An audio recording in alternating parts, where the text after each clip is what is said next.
हमारे YouTube channel perfection pharmacy पर दवाइयों की सामान्य जानकारी के लिए वीडियो अपलोड किए जाते हैं। किसी भी वीडियो में खुद से दवा लेने के लिए सलाह नहीं दी जाती है।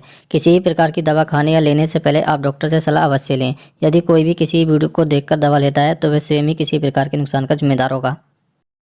यूट्यूब चैनल परफेक्शन फार्मेसी पर आप सभी का वेलकम है। So friend, today we will discuss about KFT blood test report. So guys, आज हम बात करेंगे KFT ब्लड टेस्ट रिपोर्ट के बारे में, जिसमें हम कवर करेंगे 3 टॉपिकों कि KFT ब्लड टेस्ट क्या होती है और KFT ब्लड टेस्ट के अंडर कौन कौन से ब्लड टेस्ट आते हैं और उन ब्लड टेस्ट के कम होने या बढ़ने पर किस किस बीमारियों का पता लगाया जा सकता है। तो इन सभी टॉपिक को आगे हम कवर करेंगे अपनी इस वीडियो में 1 बाय 1। तो चलिए शुरू करते हैं अपनी वीडियो को बिना किसी देरी के।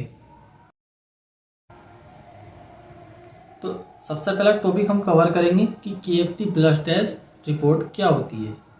तो जान लेते हैं हम KFT ब्लड टेस्ट रिपोर्ट के बारे में कि ये क्या होती है। तो basically KFT blood test report को हम किडनी फंक्शन टेस्ट के नाम से भी जानते हैं या किडनी फंक्शन टेस्ट भी इसको बोला जाता है। एंड अब बात करेंगे कि किडनी फंक्शन टेस्ट से किस चीज़ का पता लगाया जाता है। तो किडनी फंक्शन टेस्ट से जो है कि हमारी यानी जो KFT ब्लड टेस्ट रिपोर्ट है उसकी हेल्प से हमारी किडनी की जो ओवरऑल हेल्थ होती है उसकी कंडीशन का पता लगाया जाता है कि ये किडनी हमारी किस तरह से वर्क कर रही है, प्रॉपर वर्क कर रही है कि नहीं कर रही है। और एक इम्पोर्टेंट चीज़ ये होती है कि KFT ब्लड टेस्ट रिपोर्ट में हम KFT ब्लड टेस्ट रिपोर्ट को दो तरह से यानी 2 टाइप से हम एग्जामिनेशन कर सकते हैं। सबसे पहले क्या है कि एक तो हम ब्लड के थ्रू हम इसको एग्जामिनेशन कर सकते हैं कि KFT ब्लड टेस्ट इसके अंदर जो टेस्ट आते हैं उनको हम ब्लड के थ्रू भी ब्लड के यूज़ करके हम सैंपल ले करके हम ब्लड टेस्ट कर सकते हैं। और सेकंड है कि हम इसके यूरिन के थ्रू भी हम यूज़ करके यूरिन का उसके थ्रू भी हम क्या है कि KFT ब्लड टेस्ट के अंदर जो टेस्ट आते हैं उनको उनकी जो पैरामीटर होते हैं यानी जो उनका मेजरमेंट होता है उसको हम कर सकते हैं। एंड अब सेकंड हम बात करेंगे कि KFT ब्लड टेस्ट के अंडर कौन कौन से टेस्ट आते हैं, यानी KFT ब्लड टेस्ट के अंतर्गत कौन कौन से टेस्ट आते हैं। तो सबसे पहला टेस्ट होता है हमारे पास में कि जो KFT ब्लड टेस्ट के अंडर आता है वो होता है ब्लड यूरिया। एंड सेकंड होता है सीरम क्रिएटिनिन। एंड थर्ड होता है हमारा सीरम यूरिक एसिड। और फोर्थ होता है हमारा सोडियम जिसको Na भी कहते हैं। और फिफ्थ होता है हमारे पास पोटेशियम जिसको K के साइन से भी हम पहचान सकते हैं। एंड देन उसके बाद में आता है टोटल प्रोटीन। एंड उसके बाद में आता है एल्बुमिन। एंड देन उसके बाद में आता है ग्लोबुलिन। और उसके भी लास्ट में आता है कि हमारा AG रेडियो। और सबसे लास्ट में जो आता है हमारा कैल्शियम। तो इन सभी टेस्ट्स के बारे में हम जानेंगे 1 बाय 1 आगे अपनी इस वीडियो में। तो चलिए शुरू करते हैं कि सबसे पहला टेस्ट जो कि है हमारा ब्लड यूरिया, उसके बारे में जानते हैं कि इसकी नॉर्मल रेंज क्या होती है और इस टेस्ट की हेल्प से हम किस बीमारी का पता लगा सकते हैं या इसके कम होने या बढ़ने पर हमें कौन कौन सी बीमारियां हो सकती हैं। सो जैसे कि मैंने आपको बताया था कि सबसे पहले हम कवर करेंगे KFT ब्लड टेस्ट के अंडर कौन कौन से टेस्ट आते हैं। तो उसमें सबसे पहला जो टेस्ट आता है वो होता है ब्लड यूरिया, जिसमें हम जानेंगे कि इसकी नॉर्मल रेंज क्या होती है एंड ब्लड यूरिया क्या होता है और ब्लड यूरिया के बढ़ने पर या कम होने पर कौन सी बीमारियों का पता लगाया जा सकता है। तो सबसे पहले हम जान लेते हैं कि इसकी ब्लड यूरिया की नॉर्मल रेंज क्या होती है। तो ब्लड यूरिया की जो नॉर्मल रेंज होती है 10 से 50 mg/dl में होती है, यानी 10 से 50 के आसपास में ही इसको 10 से 50 के आसपास में ही इसको हम नॉर्मल रेंज में काउंट कर सकते हैं। एंड देन अब बात करेंगे कि ब्लड यूरिया क्या होता है। तो blood urea basically blood urea जो होता है ये नाइट्रोजन प्रोफाइल टेस्ट होता है। और इस टेस्ट की हेल्प से ये पता लगाया जाता है कि हमारी बॉडी के अंदर जो ब्लड होता है उसके अंदर यूरिया के लेवल को मेजरमेंट करने के लिए इस टेस्ट को करवाया जाता है। यानी अगर किसी पेशेंट को किसी पर्सन को ये देखना हो कि उसकी बॉडी के अंदर ब्लड के अंदर कितना जो ब्लड यूरिया है वो स्टोर हो रहा है और उसको जानने के लिए ये टेस्ट करवाया जाता है। और इस टेस्ट का मेन जो इम्पोर्टेंट रोल होता है वो ये होता है कि जो हमारी किडनी होती है ये उसकी ओवरऑल हेल्थ के बारे में हमें अपडेट देता है कि जो हमारी किडनी है वो नॉर्मली वर्क कर रही है या नहीं कर रही है। सो अब हम जान लेते हैं कि if blood urea is increase, अगर आपका ब्लड यूरिया बढ़ता है तो उस कंडीशन में क्या है कि ब्लड यूरिया के बढ़ने पर बॉडी में यूरिया की गंदगी बढ़ने का मतलब है कि आपकी जो किडनी है वो ख़राब होने के आसपास में आ चुकी है। इससे पेशेंट को जो प्रॉब्लम्स होती हैं उसका वेट लॉस होता है एंड साथ में उसके मसल स्पेन स्टार्ट हो जाता है और मरीज को क्या है कि तेज़ी से उसके शरीर के अंदर यानी बॉडी के अंदर वीकनेस होने लगती है, यानी उसको जो है कि कमजोरी होने लगती है। अगर किसी पेशेंट का या किसी भी पर्सन का ब्लड यूरिया बढ़ता है तो उसको सबसे पहले क्या है कि जो उसका वेट लॉस होगा एंड देन उसके मसल स्पेन होने स्टार्ट हो जाएंगे।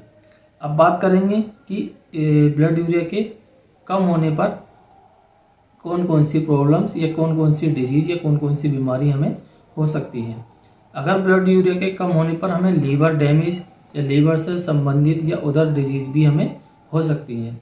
मेन इंपॉर्टेंट क्या होता है कि इसमें ब्लड यूरिया के कम होने पर जो हमारा लीवर की डिजीज़ होती हैं, लीवर से रिलेटेड डिजीज़ होती हैं, वो हमें होने के चांसेस बढ़ जाते हैं। सो गाइज अब हम बात करेंगे KFT ब्लड टेस्ट के अंडर सेकंड टेस्ट के बारे में कि KFT ब्लड टेस्ट के अंदर सेकंड टेस्ट क्या होता है और इसके कम होने पर या बढ़ने पर हमें कौन कौन सी डिफ़िकल्टी यानी कौन कौन सी बीमारियां हो सकती हैं या डिजीज़ हो सकती हैं और इसकी नॉर्मल रेंज क्या होती है। तो सबसे पहले हम बात करेंगे कि इसकी नॉर्मल रेंज के बारे में कि सीरम क्रिएटिनिन की जो नॉर्मल रेंज क्या होती है। तो इसकी नॉर्मल रेंज 0.8 से 1.2 GM/DL में होती है।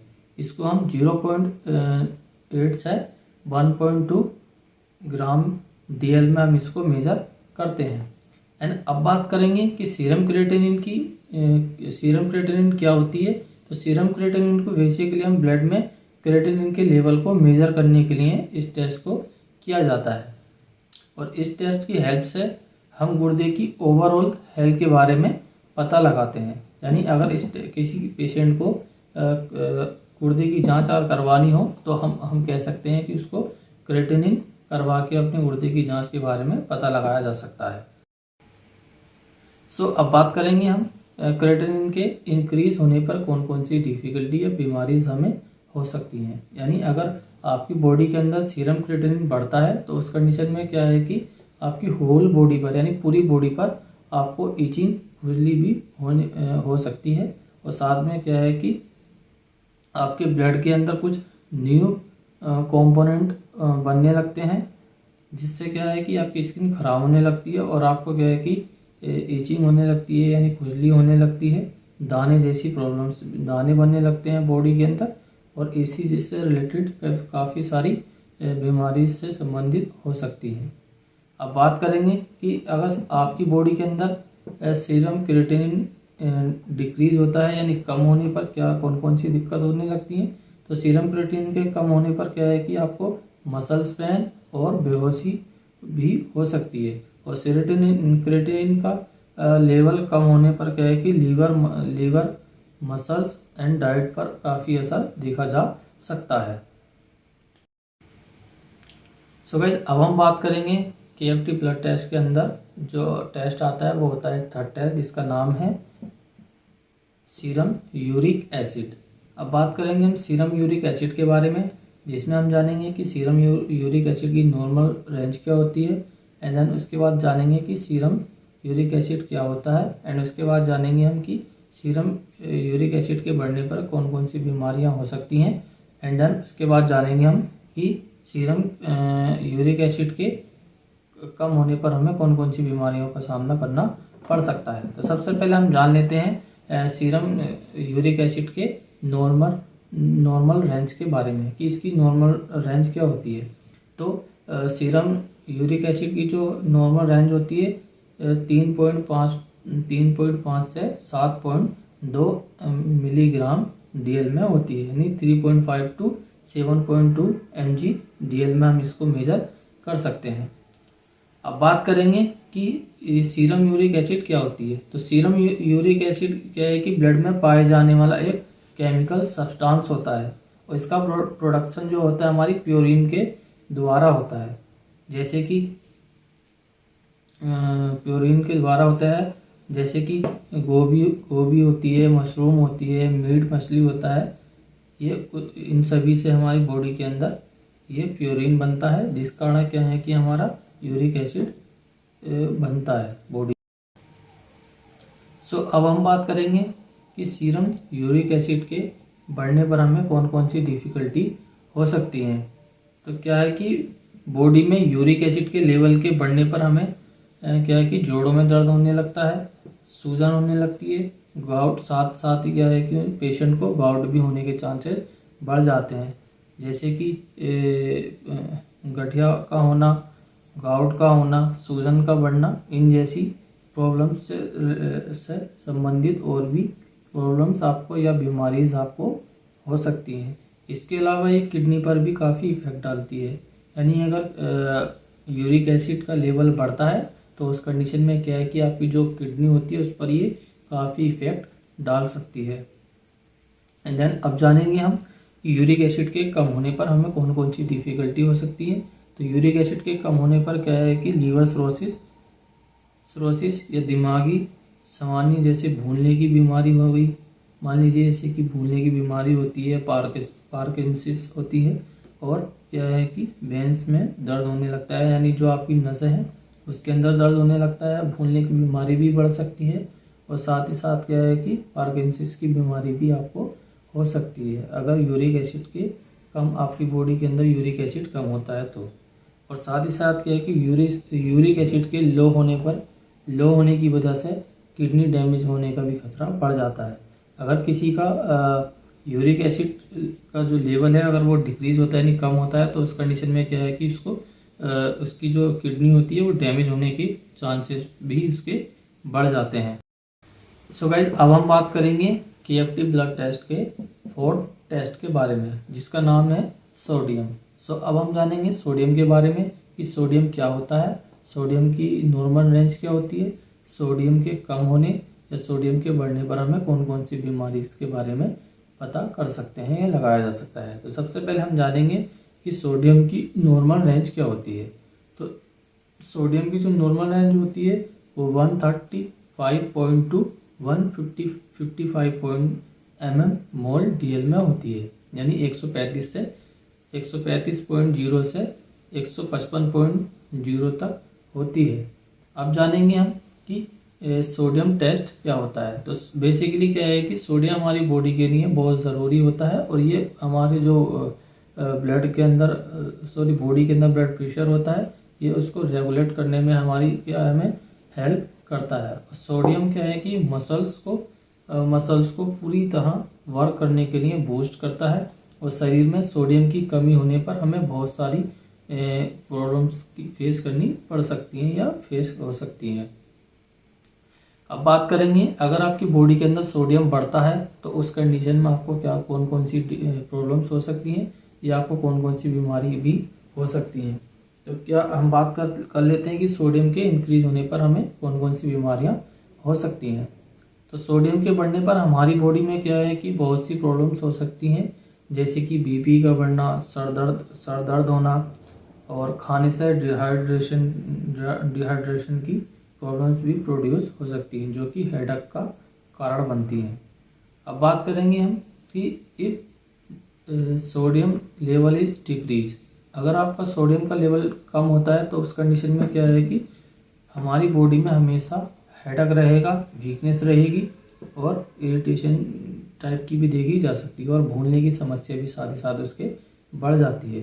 अगर किसी पेशेंट का मान लीजिए सोडियम कम होता है 155 से या 135 से भी कम रहता है तो उस कंडीशन में क्या है कि उसको भूलने की बीमारी भी हो सकती है, मसल्स पेन हो सकता है और उसको क्या है कि वीकनेस भी होने लगती है और साथ ही साथ क्या है कि उसको हेडेक तो परमानेंट ही रहता है जब तक। सो गाइज अब हम जानेंगे KFT ब्लड टेस्ट के अंदर जो फिफ्थ जो पांचवा जो टेस्ट आता है उसका नाम होता है पोटेशियम। तो हम जानेंगे पोटेशियम के बारे में कि इसकी नॉर्मल रेंज क्या होती है, एंड इस टेस्ट को हम क्या कहते हैं, इस टेस्ट के कम होने या बढ़ने पर हमें कौन कौन सी प्रॉब्लम फेस हो सकती हैं। सबसे पहले हम बात करेंगे इस टेस्ट की नॉर्मल रेंज के बारे में कि हम इसको नॉर्मल रेंज में कहाँ पर काउंट करते हैं। तो इसकी जो नॉर्मल रेंज होती है वो 3.5 टू 5.5 के आसपास होती है। अगर किसी पेशेंट का 3.5 से 5.5 आता है तो हम उसको नॉर्मल रेंज में काउंट करते हैं।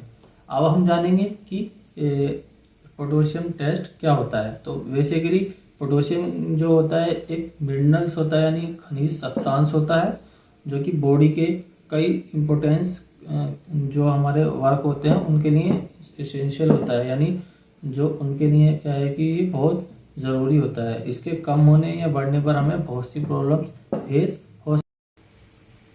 सो अब हम जान लेते हैं कि पोटेशियम के बढ़ने पर कौन कौन सी प्रॉब्लम्स हो सकती हैं।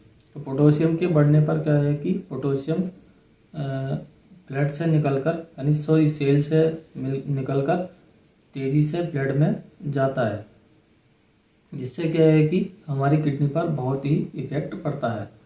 पोटेशियम अगर बढ़ता है तो उस कंडीशन में क्या है कि ये पोटेशियम ब्लड से निकलकर हमारी बॉडी के किडनी में पहुंच जाता है, जिससे क्या है कि इसका किडनी पर बहुत ज़्यादा इफ़ेक्ट पड़ता है और इससे जानलेवा हाइपरकैलेमिया होने की चांसेस भी बढ़ जाते हैं। सो अब बात कर लेते हैं पोटेशियम के कम होने पर कौन कौन सी प्रॉब्लम्स हो सकती हैं। तो पोटेशियम क्या है कि हमारी बॉडी के अंदर जो पोटेशियम का लेवल होता है उसको कम होने पर क्या है कि हमको मसल्स ठीक तरह से वर्क नहीं करते हैं, जिसकी वजह से क्या है कि हमें सुस्ती और वीकनेस सी महसूस होने लगती है। सो गाइस अब हम बात करेंगे केएफटी ब्लड टेस्ट के अंदर आने वाला 6 टेस्ट के बारे में, जिसका नाम है टोटल प्रोटीन। अब हम बात करेंगे टोटल प्रोटीन के बारे में, जिसमें हम जानेंगे कि टोटल प्रोटीन की नॉर्मल रेंज क्या होती है एंड टोटल प्रोटीन क्या है, एंड उसके बाद जानेंगे कि टोटल प्रोटीन के कम होने या बढ़ने पर हमें कौन कौन सी प्रॉब्लम्स फेस हो सकती हैं। तो सबसे पहले हम जानेंगे कि टोटल प्रोटीन की नॉर्मल रेंज क्या होती है। तो टोटल प्रोटीन की जो नॉर्मल रेंज होती है वो 6.0 से 8.5 mmol में आती है, यानी mmol/लीटर में आती है। अब जानेंगे हम कि जो टोटल प्रोटीन क्या होता है। तो टोटल प्रोटीन के टेस्ट से ये पता लगाया जाता है कि आपके ब्लड में प्रोटीन की कितनी मात्रा है। और ये जो टेस्ट होता है ये एल्बुमिन और ग्लोबुमिन पर निर्धारित होता है, तो उसकी रेंज के अकॉर्डिंग ही हम इस टेस्ट को देते हैं। अब बात करेंगे कि अगर किसी पेशेंट का जो टोटल प्रोटीन है बढ़ता है यानी इंक्रीज होता है तो उस कंडीशन में क्या क्या उसको प्रॉब्लम फेस हो सकती है। तो टोटल प्रोटीन के बढ़ने पर हमारी बॉडी की जो किडनी होती है उस पर अधिक प्रेशर आ जाता है और एक एज के बाद उच्च प्रोटीन डाइट लेने वालों में यूरिक एसिड बढ़ जाता है और यूरिन में कैल्शियम निकलता है। और यूरिन में कैल्शियम के लंबे समय तक जमे रहने से क्या होता है कि वो एक स्टोन का शेप ले लेता है, यानी आपकी किडनी में जो पथरी भी हो सकती हैं। अब बात करेंगे कि टोटल प्रोटीन के कम होने पर हमें कौन कौन सी प्रॉब्लम हो सकती है। तो टोटल प्रोटीन के कम होने पर हमारी बॉडी में क्या है कि मसल्स वीकनेस होने लगती है, इम्यून पावर कम होने लगती है और बॉडी की जो ग्रोथ होती है वो भी हमारी स्टॉप हो जाती है, यानी जो बॉडी की ग्रोथ होती है वो भी हमारी रुक जाती है। सो फ्रेंड अब हम बात करेंगे केएफटी ब्लड टेस्ट के अंडर जो 7th टेस्ट होता है वो होता है एल्बुमिन। तो हम जानेंगे कि एल्बुमिन क्या होती है, एल्बुमिन की नॉर्मल रेंज क्या होती है एंड एल्बुमिन के बढ़ने या घटने पर कौन कौन सी प्रॉब्लम्स हमें हो सकती है। तो सबसे पहले हम जानेंगे कि एल्बुमिन की जो नॉर्मल रेंज होती है वो क्या होती है। तो एल्बुमिन की और नॉर्मल रेंज की बात की जाए तो ये 3.2 से 5.0 ग्राम DL में हम इसको मेज़र करते हैं, यानी 3.2 से 5.0 के आसपास में हम इसको क्या है कि ग्राम या DL में हम इसको मेजरमेंट करते हैं। सो अब बात करेंगे कि अगर किसी पेशेंट का एल्बुमिन बढ़ता है तो उस कंडीशन में क्या होता है। तो एल्बुमिन के बढ़ने पर, एल्बुमिन के नॉर्मल लेवल से अधिक होने पर क्या है कि ये संकेत मिल सकता है कि उच्च प्रोटीन वाले आहार पर हैं, जैसे कि एस्ट्रोजन और स्टेरॉइड। अब बात करेंगे हम कि एल्बुमिन की कम होने पर क्या क्या प्रॉब्लम्स हमें हो सकती हैं। तो एल्बुमिन के कम होने पर हमारी बॉडी के जो हाथ पैर होते हाथ में पैरों में स्वेलिंग होने लगती है, यानी सूजने लगते हैं, और वीकनेस होने लगती है, टायर्डनेस होने लगती है। और अगर यूरिन से ही ज़्यादा मात्रा में पाया जाता है तो क्या है कि आपकी किडनी भी खराब हो सकती है। सो गाइस, अब हम बात करेंगे ग्लोबुलिन टेस्ट के बारे में कि इस टेस्ट की नॉर्मल रेंज क्या होती है, इस टेस्ट को क्या कहते हैं, इस टेस्ट के कम होने या बढ़ने पर हमें कौन कौन सी बीमारियां हो सकती हैं। तो बेसिकली हम बात करेंगे ग्लोबुलिन टेस्ट के बारे में कि इसकी नॉर्मल रेंज क्या होती है। तो इसकी जो नॉर्मल रेंज होती है वो 2.3 से 3.5 ग्राम DL में होती है, यानी इसकी जो नॉर्मल रेंज होती है वो 2.3 से 3.5 के आसपास में हम इसको नॉर्मल रेंज में मेजर करते हैं। अब बात करेंगे कि ग्लोबुलिन टेस्ट क्या होता है। तो बेसिकली क्या है कि ग्लोबुलिन टेस्ट जो होता है इलेक्ट्रोफोरेसिस होता है, या इलेक्ट्रोफोरेसिस के नाम से भी जाना जाता है। ये एक ब्लड टेस्ट है जो कि हम ब्लड में जानते हैं कि ग्लोबुलिन के लेवल को चेक किया जाता है। अब बात करेंगे कि ग्लोबुलिन के बढ़ने पर हमें कौन कौन सी प्रॉब्लम्स हो सकती हैं। तो ग्लोबुलिन के बढ़ने पर हमें जो प्रॉब्लम होती है, जैसे पैरों का सूजना, आंतों में इन्फेक्शन होना, लीवर डिजीज होना, और साथ ही साथ ही वजन बढ़ना और क्या है कि स्वेलिंग होना। अब बात करेंगे हम कि ग्लोबुलिन के कम होने पर कौन कौन सी दिक्कत हमें हो सकती है, यानी कौन कौन सी बीमारियां हमें हो सकती हैं। तो ग्लोबुलिन के कम होने पर क्या है कि लीवर और किडनी की बीमारियां भी हमें बढ़ने के चांसेस हो जाते हैं, जैसे कि लीवर सिरोसिस होना और लीवर का ख़राब होना, लीवर इन्फेक्शन होना या लीवर इन्फेक्शन बढ़ना। ये सब क्या है कि किडनी खराब होने के संकेत हमें देती है। सो गाइज, अब हम बात करेंगे एजी रेडियो के बारे में कि एजी रेडियो क्या होता है, जो कि केएफटी ब्लड टेस्ट के अंतर्गत यानी अंडर आता है, और जानेंगे इसकी नॉर्मल रेंज के बारे में, इसके डिक्रीज या इंक्रीज होने पर कौन कौन सी हमें बीमारियां हो सकती हैं। तो सबसे पहले हम जान लेते हैं कि एजी रेडियो की जो नॉर्मल रेंज होती है वो 0.0 से 2.0 रेडियो होती है, यानी 0.0 से 2.8 रेडियो होती है। तो हम सबसे पहले जानेंगे कि एजी रेडियो क्या होता है। तो एजी रेडियो एक ब्लड टेस्ट होता है।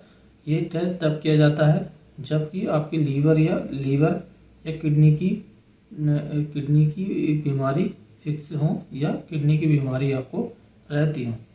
अब बात करेंगे हम कि अगर किसी कंडीशन में क्या है कि हमारी एजी रेडियो बढ़ जाती है, तो उस कंडीशन में क्या है कि आपको कौन कौन सी बीमारियां हो सकती हैं। तो एजी रेडियो के बढ़ने पर लीवर और किडनी से रिलेटेड हमें या आंतों से संबंधित बीमारियां हो सकती हैं। अगर किसी पेशेंट में क्या है कि एजी रेडियो बढ़ता है, तो उस कंडीशन में क्या है कि उस पेशेंट को या तो लीवर की डिजीज़ हो रही है या फिर उसको क्या है कि इंटेस्टाइन की प्रॉब्लम्स हो रही हैं। अब बात करेंगे हम एजी रेडियो के कम होने पर कि एजी रेडियो के कम होने पर क्या होता है और इसकी कौन कौन सी बीमारियां हमें हो सकती हैं। तो एजी रेडियो के कम होने पर क्या है कि ऑटो इम्यून डिसऑर्डर होने लगती है, किडनी की डिसऑर्डर होने लगती है, या साथ साथ क्या है कि लीवर डिजीज़ भी हमें होने के चांसेस बढ़ जाते हैं। सो गाइस, अब हम बात करेंगे कैल्शियम टेस्ट के बारे में, जो कि है last test KFT blood test के अंदर आता है।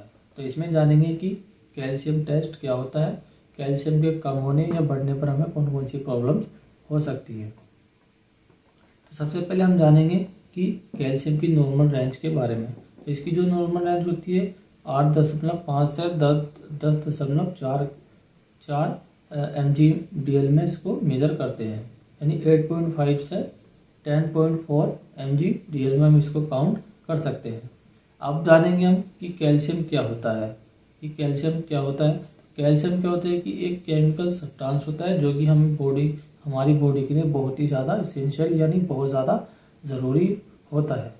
ये क्या करता है कि कैल्शियम अगर हमारी बॉडी के अंदर होता है तो हड्डियों में, दांतों में, नसों में और शरीर के कई अंगों के लिए हमारी संरचना जो होती है ये बहुत ज़रूरी होता है। अब बात करेंगे हम कि कैल्शियम के बढ़ने पर कौन कौन सी बीमारियां हो सकती हैं। तो कैल्शियम के बढ़ने पर क्या है कि हमारी जो बोन होती हैं वो खोखली होने लगती हैं और जिससे ऑस्टियोपोरोसिस होने के चांसेस बढ़ जाते हैं और हमारी हार्ट में ब्लॉकेज भी बढ़ जाती है और साथ ही साथ क्या है कि हमारा हार्ट अटैक होने के भी चांसेस बढ़ जाता है। अब बात करेंगे कि हम कैल्शियम के कम होने पर कौन कौन सी बीमारियां हमें हो सकती हैं।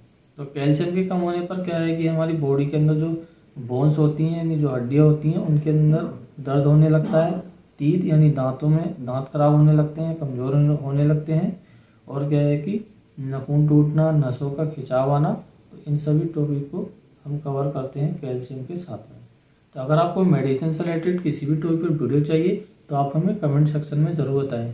Thank you for watching.